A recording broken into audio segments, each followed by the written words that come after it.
Madame, Monsieur, bonsoir. Merci de nous rejoindre à la une de l'actualité de ce 19h. Le général de corps d'armée Ahmed Gaïd Salah, vice-ministre de la Défense nationale, chef d'état-major de l'armée nationale populaire, réitère le serment de l'ANP de réunir toutes les conditions idoines pour la tenue des élections présidentielles et le respect total des lois de la République. Le général de corps d'armée a précisé que la voie nationaliste ne convient pas à la horde qui tente par tous les moyens d'entraver ce processus électoral et que ces tentatives seront vaines.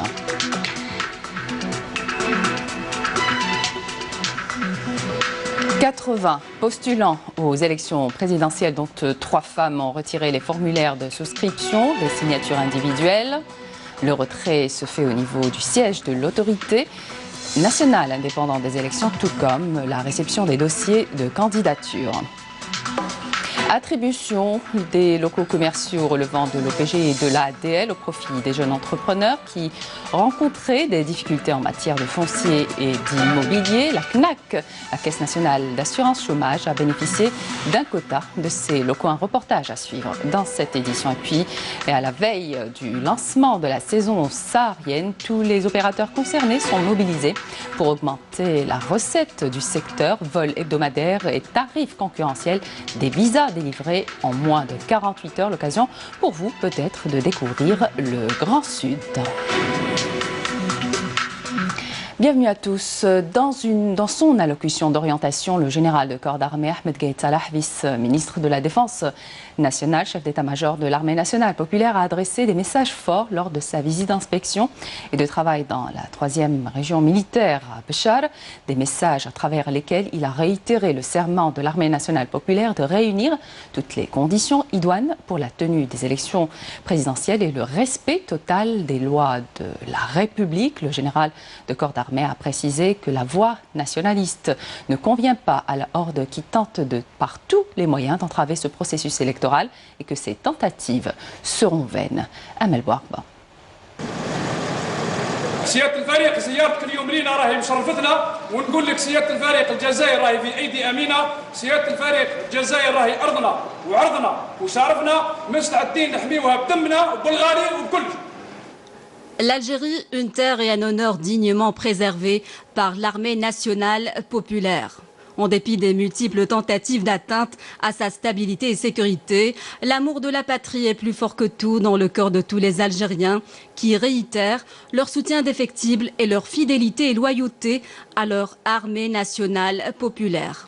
Une armée qui est restée aux côtés du peuple, soutenant ses revendications et engagée pour l'organisation d'élections présidentielles intègre et transparente.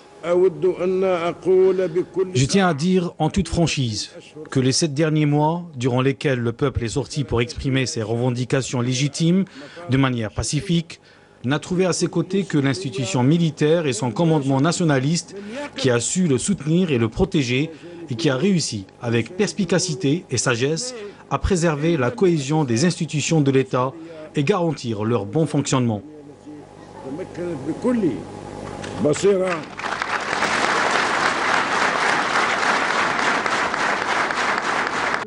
Un rendez-vous électoral de nature à ouvrir de nouvelles perspectives vers un processus démocratique salutaire pour le développement et la prospérité de notre pays.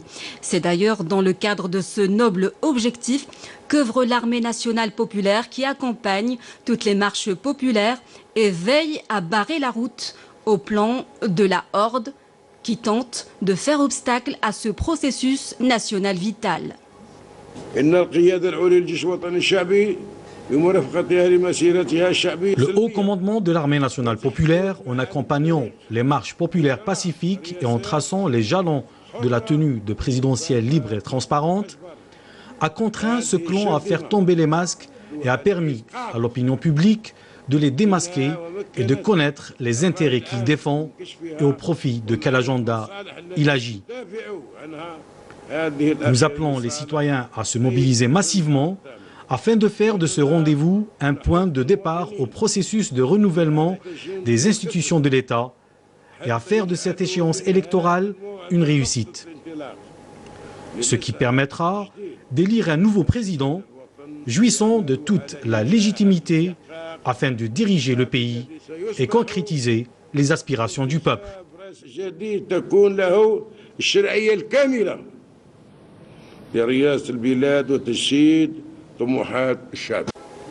Des liens forts qui unissent le peuple et son armée, qui s'illustrent à chaque fois par cette détermination commune d'aller de l'avant et de relever les défis, à travers une forte participation des Algériens au présidentiel du 12 décembre et assurer la réussite de ce scrutin.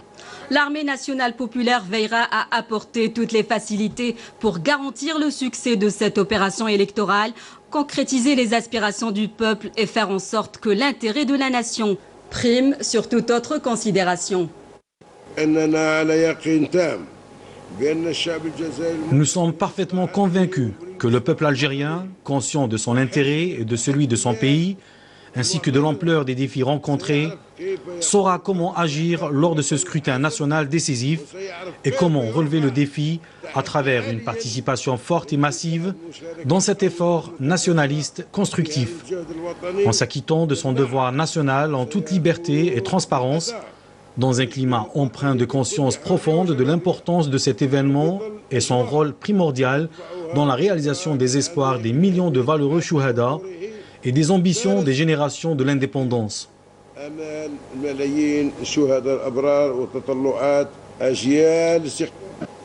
Le commandement de l'armée a fait le serment de préserver la stabilité et la sérénité du peuple algérien et lui permettre d'accomplir son devoir électoral. Nous avons fait le serment devant le peuple algérien de réunir toutes les conditions idoines pour la tenue des élections présidentielles et nous serons, avec la volonté d'Allah le Tout-Puissant, au rendez-vous en garantissant tous les facteurs de sécurité et de quiétude pour que le peuple algérien puisse jouir de son droit et exercer son devoir électoral à travers la maîtrise effective sur le terrain et le déploiement total et étudié des différentes forces de sécurité sur tout le territoire national, à même de sécuriser entièrement les élections présidentielles pour être un fruit mûr et honorable, à même de prendre en charge la concrétisation de la revendication populaire insistante à travers l'élection d'un président de la République qui jouit d'un fort soutien populaire, lui permettant de s'acquitter de ses grandes responsabilités constitutionnelles. Il s'agit d'une responsabilité d'extrême importance, en parfaite adéquation avec les aspirations légitimes du peuple algérien, qui sera, sans nul doute, à la hauteur de la grandeur de l'Algérie et de son histoire nationale riche de hauts faits et de gloire.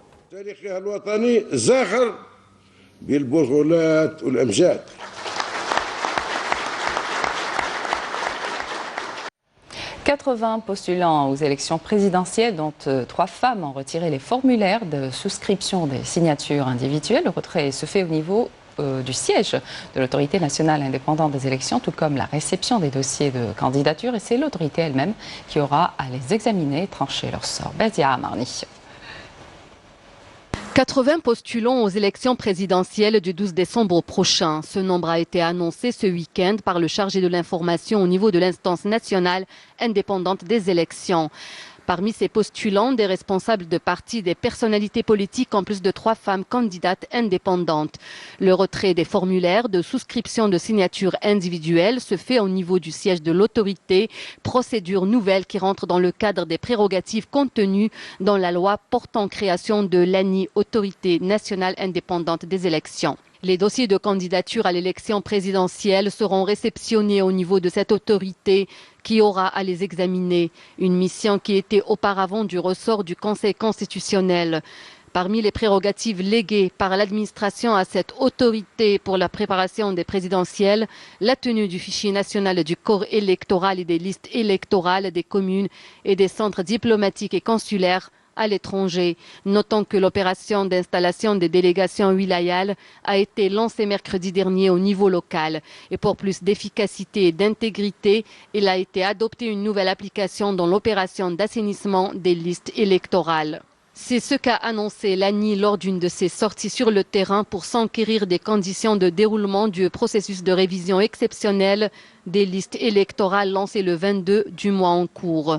Les spécialistes en droit estiment que ces nouvelles réformes sont à même de créer une rupture avec les anciennes pratiques qui ont entaché la crédibilité des précédentes élections. Elles permettront d'ouvrir une nouvelle ère où l'électeur sera partie prenante du processus électoral, depuis sa participation au scrutin en passant par le suivi de son bulletin de vote une fois dans l'urne et jusqu'à la proclamation des résultats.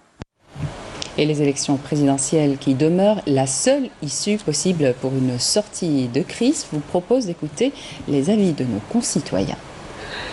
الانتخابات نختاروا رئيس اللي يقود البلاد ان شاء الله ويكون فيه الخير ان شاء الله ونبغوا الخير كاع للبلاد ان شاء الله. وان شاء الله نبوطوا والله يجعل الخير للدوله تاعنا ان شاء الله ونطلبوا الخير عند رب العالمين وكاع الناس ان شاء الله قبل تمشي تزبوطي. نحيي كاع الشعب سواء اللي ينتخب واللي ماهوش باغي ينتخب نقولوا ينتخب لانه هو اللي يحدد المصير تاعو. الجيش راه الامن تاعنا.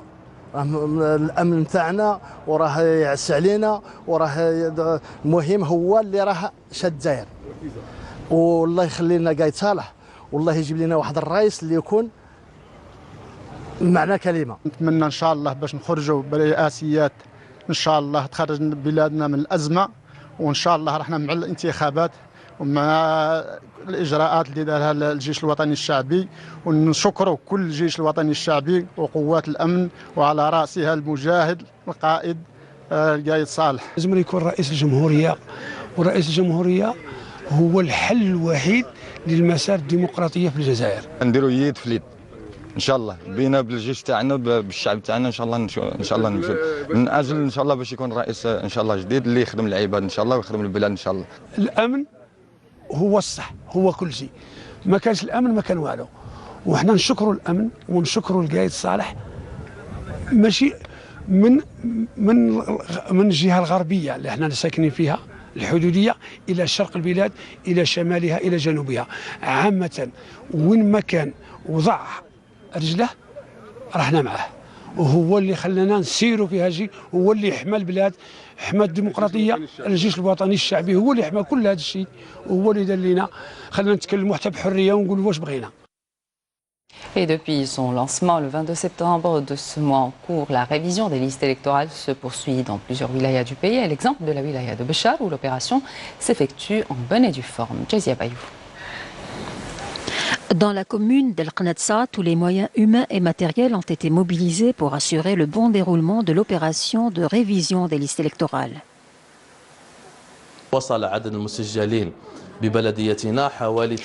Le nombre d'inscrits dans notre commune a atteint les 13 596 inscrits. L'opération se déroule dans de bonnes conditions. Nous avons enregistré une grande affluence des citoyens qui désirent s'inscrire dans les listes électorales. Ceux qui ont changé de lieu de résidence sont venus aussi pour confirmer leur radiation des listes électorales. L'inscription à distance a permis de rapprocher le citoyen de l'administration. Cette opération permet d'inscrire les personnes aux listes électorales et de radier les personnes décédées ou celles qui ont changé de lieu de résidence pour permettre leur inscription dans leur nouvelle résidence. Tout cela est possible grâce à une application électronique nationale qui comprend toutes les daïras du pays. J'ai changé de lieu de résidence, c'est la raison pour laquelle je suis venu ici pour radier mon nom de l'ancienne liste électorale. Je suis venu m'inscrire pour la première fois et tout se passe pour le mieux. L'opération de révision des listes électorales se poursuivra jusqu'au 6 octobre prochain. Une enveloppe de 50 milliards de dinars a été approuvée par le gouvernement pour les travaux de maintenance du réseau routier, notamment dans les régions du sud du pays. Ce programme, selon le ministre des Travaux publics et des Transports, Moustapha Koraba, permettra la réhabilitation et la modernisation de plusieurs tronçons routiers à travers les wilayas du sud. Jazia Bayou.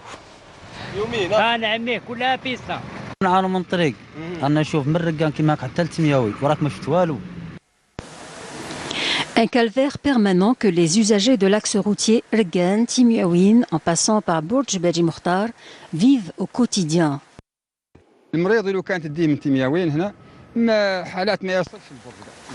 Si un malade doit passer par cette route, il y a peu de chances qu'il arrive à Ouargla. Nous demandons qu'il y ait une réfection des routes surtout celle qui relie Ergan à Timiaouine.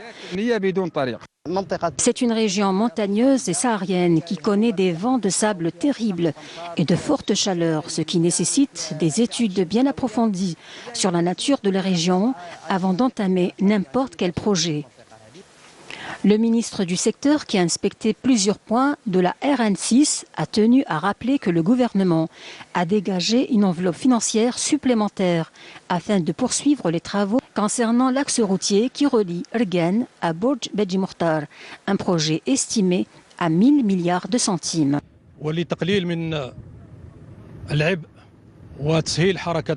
Afin d'alléger les souffrances des usagers de la route et de faciliter la circulation routière dans cet axe routier, nous avons pris en charge la RN6 sous les directives du Premier ministre et qui consiste à dégager une enveloppe financière supplémentaire estimée à 10 milliards de dinars afin de terminer les travaux de cet axe routier qui s'étend sur une distance de 580 km.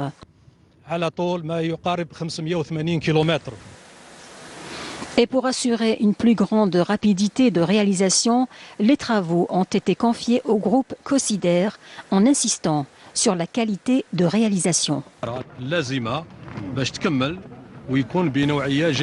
Les grands travaux doivent être bien réalisés. Le problème ne réside pas dans le financement, mais plutôt dans la continuité de réalisation. Le travail doit se poursuivre. Il ne s'agit pas de travailler 6 mois pour ensuite s'arrêter définitivement. البرج كان في حصلة كبيرة بالصح جوانا مشاريع ضخمة في مجال السيل ضمان وتضامن فهمت راهي منطلقة الحمد لله والطريق هذا هو الحمد لله خاصنا غير الرجال تكون واقفة والشيء اللي يصرف محله حفظكم الله وبارك الله فيكم ان شاء الله وتحية زاير. الطريق الموت هذه اللي راهي معروفة الحمد لله اليوم. Au terme de sa visite, le ministre s'est entretenu avec les notables de la région en rappelant les efforts de l'État fournis dans le cadre du développement local dans les régions du Sud. La 25e opération de relogement et d'éradication de l'habitat précaire s'est poursuivie hier à Alger avec le relogement de 170 familles des communes de Boulorine et de Oued Khoreish dans 15 sites répartis sur plusieurs communes de la capitale, Nassima Imloul. Au titre de la première étape de la 25e opération de relogement qui se poursuit, elle a touché cette fois les communes de Oued Khoreish et Boulorine. 170 familles occupant des habitations précaires et résidant dans des bidonvilles ont été relogées par les services de la wilaya d'Alger dans de nouveaux logements sociaux à travers plusieurs sites de la capitale. Mes enfants et moi avons pendant longtemps vécu dans des bidonvilles. Une vraie misère. Aujourd'hui, alhamdoulilah. J'ai 30 ans, mariée depuis l'âge de 24 ans, père d'un petit garçon. Je viens de bénéficier d'un logement. Alhamdoulilah.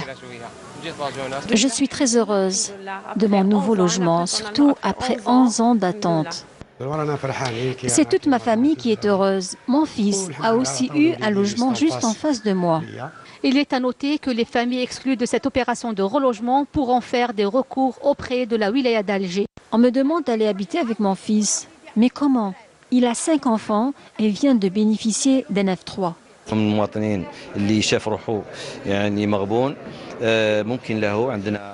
Je tiens à rassurer les citoyens exclus de l'opération que nous avons une commission de recours au niveau de la wilaya chargée de l'étude de tous les recours.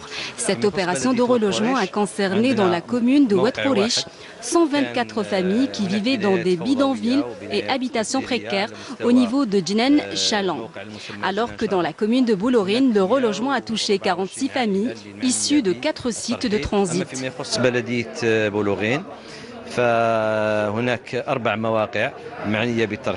En application du programme de relogement de la wilaya d'Alger visant à éradiquer l'habitat précaire, la 25e opération de relogement, dont sa première étape, se poursuivra dans les prochains jours. Lors du conseil interministériel du mois de mai dernier, une décision a été prise, celle d'attribuer les locaux commerciaux relevant de l'OPGI et de l'ADL au profit des jeunes entrepreneurs qui rencontraient des difficultés en matière de foncier et d'immobilier. La CNAC, la Caisse nationale assurance chômage, a bénéficié d'un quota de ces locaux. L'opération d'attribution a déjà commencé. Notre reporter Fla Braz nous en parle dans ce reportage du Process. L'exemple à Alger. Dans les cités ADL ou celles de l'OPGI, certains locaux commerciaux sont en activité, alors que d'autres sont toujours fermés. Une situation qui va changer très bientôt. Il y a un peu plus de 8700 locaux appartenant à l'OPGI mis à la disposition de ces jeunes entrepreneurs. Il y a un peu plus de 800 de l'ADL, des locaux de l'ADL. Ainsi, les porteurs de projets âgés entre 30 et 55 ans peuvent d'ores et déjà déposer leur dossier auprès des agences CNAC, la Caisse nationale assurance chômage, pour bénéficier d'un local commercial. Mais quels sont les critères à remplir? La nature de l'activité, l'ancienneté dans l'activité, la situation du promoteur vis-à-vis de l'administration fiscale et de la sécurité sociale, et la situation par rapport au remboursement du crédit bancaire et le nombre d'emplois créés. Mais depuis le lancement de cette opération, combien de locaux commerciaux ont été attribués? Jusqu'à présent, nous avons octroyé 254 locaux aux jeunes promoteurs de la CNAC, avec 166 locaux attribués aux hommes, 86 locaux aux femmes et 2 locaux aux personnes à besoins spécifiques. Salima et Sofiane, deux jeunes personnes travaillant dans des secteurs différents, viennent juste de récupérer leur décision d'attribution d'un local commercial. Je travaillais dans le cadre de l'ANEM, ayant dépassé l'âge réglementaire. Je me suis retrouvée au chômage, puis je me suis rapprochée de l'agence CNAC d'Alger. J'ai fourni un dossier pour une micro-entreprise spécialisée dans la bureautique et le secrétariat. Je viens aujourd'hui récupérer ma décision. Mon local se situe dans la cité ADL de Ouled Fayet. Je suis spécialisée dans la gravure. Auparavant, j'avais un local en location. Puis, quand j'ai entendu parler de cette opération lancée par la CNAC, j'ai déposé un dossier. Il a été traité durant 1 mois et là, je viens récupérer la décision. J'ai un local à Bechjarrah. Attribuer les locaux commerciaux aux porteurs de projets, lever les contraintes rencontrées, notamment en matière de foncier et d'immobilier, une manière de résorber le chômage à travers la création de micro-entreprises. L'opération de reboisement se poursuit dans la wilaya de Médéa, cela en prévision de la campagne de reboisement à travers la plantation de 43 millions d'arbustes à travers le territoire national. Elle sera lancée dans le courant du mois d'octobre prochain et s'étalera jusqu'au mois de mars 2020. Jazia Bayou. Ici à Médéa, tous les moyens humains et matériels ont été mobilisés en prévision du lancement de la campagne de reboisement prévue au courant du mois d'octobre prochain. ولايتنا معنية بغرس أكثر من 223 ألف شجيرة. Notre wilaya est concernée par l'opération de plantation de plus de 223 000 arbustes. L'opération sera lancée avec 116 000 plantations à travers les 46 communes de la wilaya. Cette opération contribuera sans aucun doute à la revalorisation du tissu forestier de la wilaya. إعادة الاعتبار لنسيج الغابة على مستوى الولاية. احنا بالنسبه للولايه المدنيه عندنا مشتلتين، المشتله اللي رانا متواجدين فيها الان هي مشتله ذراع السمار. Nous avons 2 pépinières, celle de Dra' Smar où nous nous trouvons actuellement.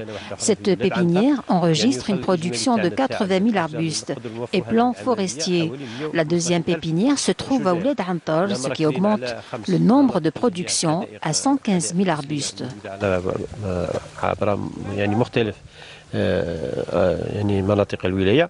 Placé sous le slogan « Un arbre pour chaque citoyen », le programme national multisectoriel de reboisement vise la plantation de pas moins de 43 millions d'arbustes à travers tout le territoire national. Dans le cadre de l'exécution des activités de coopération militaire algéro-tunisienne dans le domaine de la santé militaire, la commune de Hadada dans la wilaya de Soukahras abrite ce 27 et 28 septembre la deuxième phase de la caravane sanitaire commune algéro-tunisienne après la première phase qui s'est déroulée dans la localité de Sarid Sidi Youssef en Tunisie les 21 et 22 septembre 2019. Cette deuxième phase qui a vu le déploiement d'antennes médicales composées de praticiens médicaux relevant des différentes structures des services de santé militaires de la 5e région militaire et de leurs homologues des services de santé militaires tunisiens a permis de prendre en charge les populations civiles en termes de consultation, d'exploration radiologique et d'analyse de laboratoire associée d'une campagne de prévention et de sensibilisation sur les maladies cancéreuses.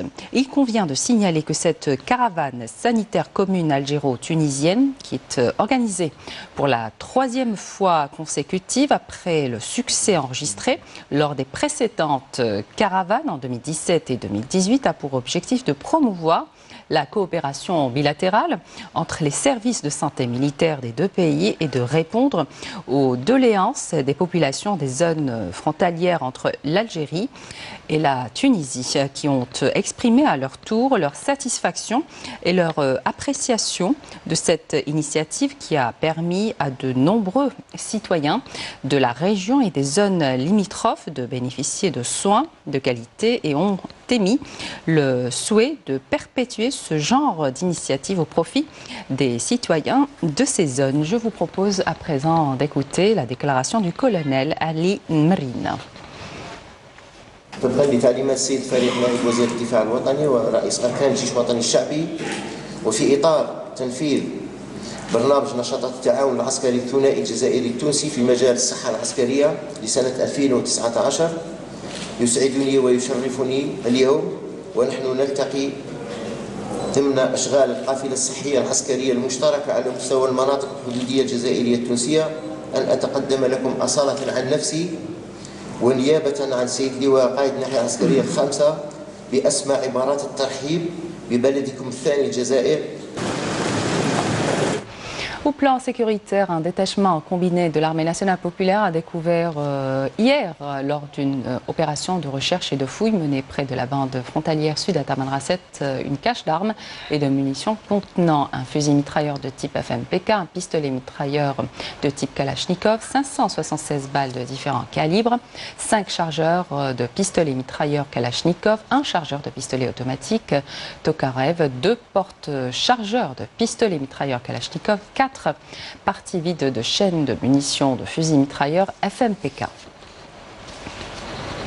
Dans le même contexte, un détachement de l'armée nationale populaire a arrêté à Msila 2 éléments de soutien aux groupes terroristes. En outre, et dans le cadre de la lutte contre la contrebande et la criminalité organisée, des détachements combinés de l'ANP et des gardes frontières ont arrêté un narcotrafiquant et saisi un véhicule et une grande quantité de kif traités estimée à 1239 kg à Naama et Tlemcen, tandis que d'autres détachements saisis à Ouargla et Biskra, 2 véhicules, 170 kg de kif traités, 19 quintaux de feuilles de tabac, 2 téléphones portables et un téléphone satellitaire, alors qu'une quantité de 5859 litres de carburant destiné à la contrebande a été interceptée à Soukharas et Tébessa. Par ailleurs, des éléments des gardes-côtes et de la gendarmerie nationale ont déjoué des tentatives d'émigration clandestine de 59 personnes à bord d'embarcations artisanales à Oran, Mestrenem et Chlef. À la veille du lancement de la saison saharienne, tous les opérateurs concernés mobilisés pour augmenter la recette du secteur, vols hebdomadaires, tarifs concurrentiels, des visas délivrés en moins de 48 heures. La porte du désert vous est ouverte afin de découvrir le Grand Sud avec des réductions sur les billets d'avion allant jusqu'à 50%. Nassima Inoul. La saison touristique saharienne 2019 s'annonce prometteuse. Un programme riche et diversifié a été tracé avec de nouvelles facilitations en vue d'attirer un plus grand nombre de touristes, aussi bien nationaux qu'étrangers. Pour la première fois, des voyages hebdomadaires et des tarifs concurrentiels sont proposés essentiellement aux jeunes Algériens souhaitant découvrir le Grand Sud avec des réductions sur les billets d'avion allant jusqu'à 50%. Nous avons convenu d'aller vers des prix attractifs. Un séjour de 4 à 5 jours ne dépassera pas les 20 000 dinars. Nous avons établi des voyages hebdomadaires vers Ghardaya, Béchar, Janet et Biskra, et bien sûr des voyages saisonniers durant les vacances hivernales et celles du printemps. Nous avons mobilisé tous les opérateurs concernés, ceux des hôtels, des agences de voyage et du tourisme, la société civile et les mouvements associatifs pour le transport de nos touristes. Nous avons associé les compagnies aériennes, à savoir Air Algérie et Tassili Airlines, que nous remercions d'ailleurs pour leur contribution. Et en vue d'augmenter la recette du tourisme en Algérie, des facilitations ont été accordées cette année pour les touristes étrangers, notamment en matière de transport et des visas. في الماضي كان مشكلتين أساسيتين مشكلة التسهيلات فيما يتعلق بالتأشيرة ومشكلة كذلك. Auparavant, nous avions deux problèmes majeurs, le problème de visa et celui du prix du transport aérien. Nous avons résolu totalement cette problématique. Aujourd'hui, les visas sont délivrés au bout de 48 heures sans aucun effort. بها في أقل من 48 ساعة بمجهود ضئيل جدا. La promotion du tourisme saharien demeure un impératif pour relancer le secteur et favoriser sa contribution au développement durable. L'Algérie sera présente au Salon international du tourisme qui se tiendra la semaine prochaine à Paris, une occasion de présenter les multiples destinations dans notre Grand Sud, permettant d'attirer un maximum de touristes de diverses nationalités qui devraient générer au prochain quinquennat une recette avoisinant $1 milliard. Et justement, une destination saharienne des plus prisées à vous proposer ce soir, Ghardaya, au vu des potentialités touristiques et artisanales que recèle cette région. C'est pourquoi plusieurs projets ont été lancés afin de répondre aux besoins du nombre important de touristes qui y affluent chaque année. Flabraz.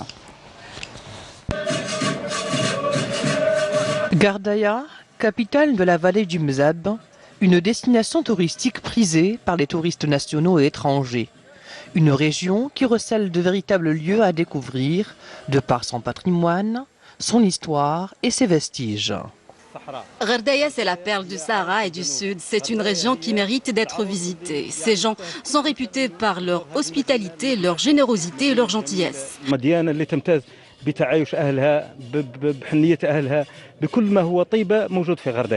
Sincèrement, avant d'aller visiter d'autres pays voisins, il faut vraiment visiter Ghardaya. Il faut s'intéresser au tourisme local, ainsi nous allons encourager le tourisme et augmenter les bénéfices.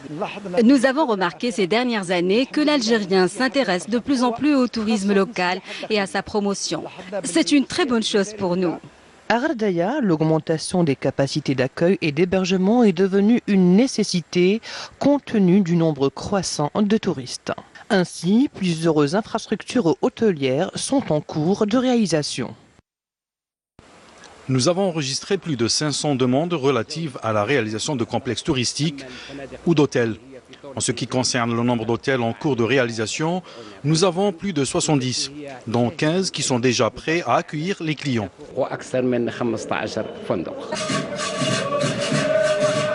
L'artisanat traditionnel, un autre aspect du tourisme à découvrir à Ghardaya.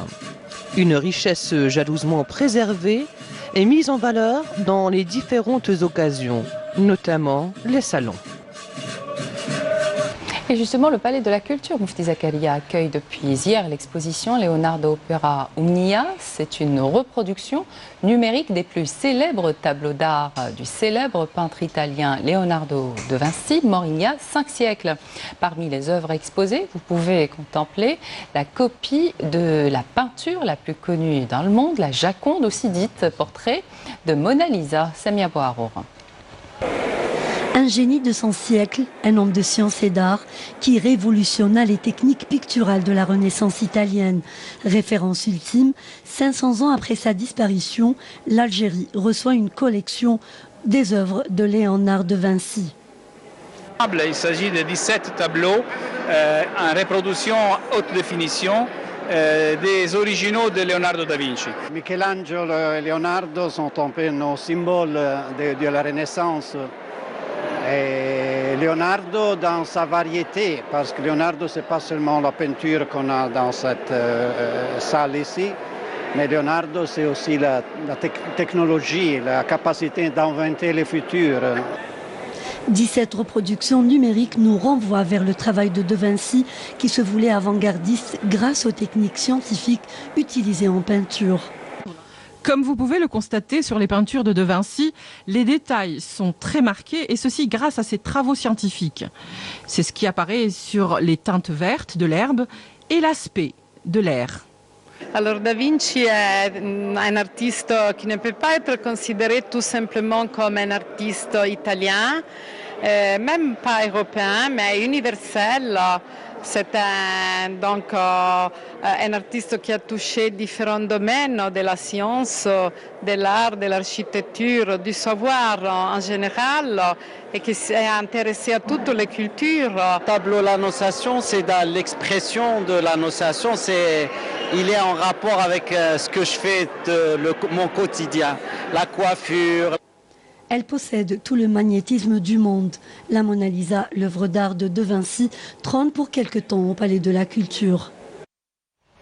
Et c'est la fin de cette édition. Merci de votre attention. Excellente suite de programme sur Canal Algérie.